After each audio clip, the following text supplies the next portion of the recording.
involving Gobi Ramesh and Rambabu criticized the YSRCP leadership for creating unnecessary controversies.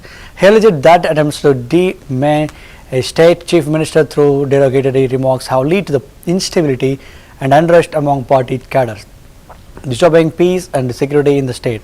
Verma described these actions as a diversionary politics intended to shift public attention away from pressing matters such as Tirupati Laddu management and broader developmental priorities. He stressed that such tactics are designed to mislead citizens and distract them from the government's responsibility toward mass development and welfare. Sir మనం కనుక చూసుకుంటే గత 2-3 రోజుల నుంచి తెలుగు రాష్ట్రాల రాజకీయాలు అయితే అటు రచ్చ మీద ఉన్నాయి. రెండు బీజేపీకి నెగిటివ్ గా ఉన్నటువంటి అపోజిషన్ లో ఉన్నటువంటి రెండు పార్టీల నేతలు కూడా కీలక పరిణామాలు ఎదుర్కొంటున్నారు. అటు తెలంగాణలో చూసుకుంటే కేసీఆర్ సిట్టుని విచారణ అయితే ఎదుర్కొంటున్నారు. ఇటు వైసీపీ వాళ్ళు అయితే ప్రాణభయంతో పరుగులెత్తుతున్నారు. రెండు రాష్ట్రాల్లో జరుగుతున్నటువంటి పరిస్థితుల్ని ఒక కేంద్ర మంత్రిగా మీరు ఎలా చూస్తారు? వైసీపీ వారు ప్రాణభయంతో పరిగెడుతున్నారు అనే మాట వాస్తవం కాదు. కేవలం ఒక ప్రాంతంలో ఒక పట్టణంలో ఒక సీనియర్ నాయకుడు, వైసీపీకి చెందినటువంటి నాయకుడు బాధ్యతారాహిత్యంగా వ్యవహరించడం వల్ల రాజకీయాల్లో వాడకూడని పదజాలాన్ని, ఒక అసభ్యకరమైనటువంటి పదజాలాన్ని వాడడం ద్వారా ఒక రాష్ట్ర ముఖ్యమంత్రినే కాకుండా వారి కుటుంబ సభ్యులను కలిపి విమర్శించడం ద్వారా ఇవాళ రాష్ట్రంలో కూటమి కార్యకర్తల్లో కానీ ప్రజల్లో కానీ కొంత అశాంతికరమైనటువంటి వాతావరణం నెలకొంది.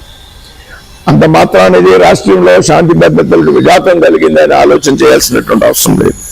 రాష్ట్రంలో శాంతి భద్రతలు పూర్తిగా అదుపులో ఉన్నాయి.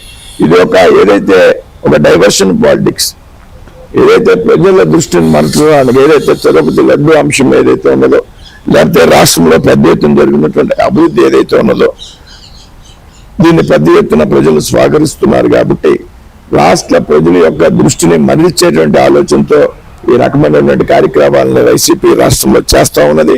వాస్తవమైనటువంటి పరిస్థితులకి కేంద్రం కూడా తగిన సమయంలో స్పందిస్తుంది అనేటువంటి విషయంలో ఏమాత్రం కూడా అనుమానం లేదు.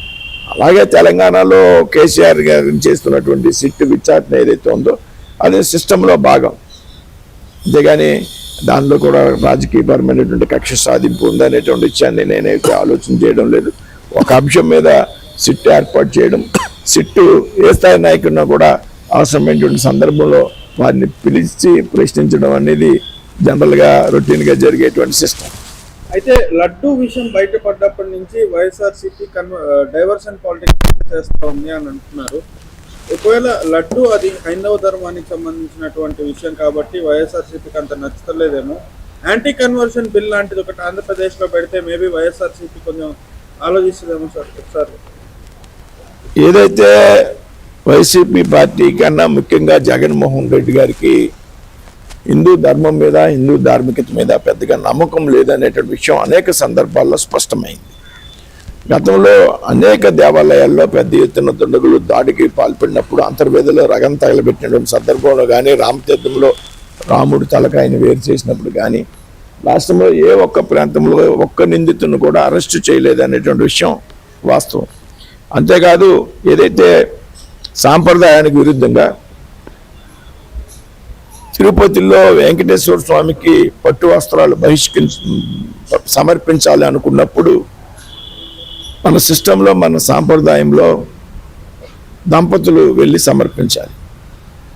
దానికి విరుద్ధంగా మరి వారి సతీమణి భారతి గారు సమర్పించడానికి, వెంకటేశ్వర స్వామికి పట్టు వస్త్రాలు సమర్పించడానికి సిద్ధంగా లేరు. కాబట్టి సాంప్రదాయానికి విరుద్ధంగా, హిందూ సంస్కృతి విరుద్ధంగా ఆయన ఒక్కయనే వచ్చి పట్టు వస్త్రాలు సమర్పించడం కూడా మరి ఆయనకి హిందూ ధర్మం మీద నమ్మకం లేదనేటువంటి విషయాన్ని స్పష్టం చేస్తా ఉన్నారు.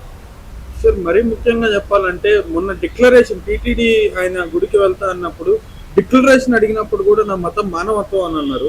ఇప్పుడు ఎలా చూడొచ్చు ఈ పరిస్థితి? అదే మతం మానవత్వం అంటే జవాబును దాటివేసేటువంటి ప్రయత్నం ప్రజలు అర్థం చేసుకుంటారు. చివరిగా చెప్పాలంటే బీజేపీ ఆంధ్రప్రదేశ్ రాష్ట్రాన్ని ఎలా చూస్తుంది? బీజేపీ ఆంధ్రప్రదేశ్ రాష్ట్రానికి పెద్ద ఎత్తున ప్రాధాన్యతనిస్తూ ఉంది. దానికి నిదర్శనం గత సంవత్సరాల కాలంగా ఆంధ్రప్రదేశ్కి భారత ప్రభుత్వం, కేంద్ర ప్రభుత్వం కేటాయించినటువంటి కేటాయింపులు మనంతా కూడా చూస్తున్న అన్ని రంగాల్లో కూడా ఆంధ్రప్రదేశ్కి మొదటి ప్రాధాన్యత ఇస్తూ కేంద్రంలో నరేంద్ర మోడీ గారి నాయకత్వంలో ప్రభుత్వం నిర్ణయాలు తీసుకుంటూ ఉంది. ఆంధ్రప్రదేశ్ అభివృద్ధిలో కేంద్ర ప్రభుత్వం కీలకమైనటువంటి పాత్ర పోషిస్తూ ఉంది. Thiruvananthapuram Congress MLA and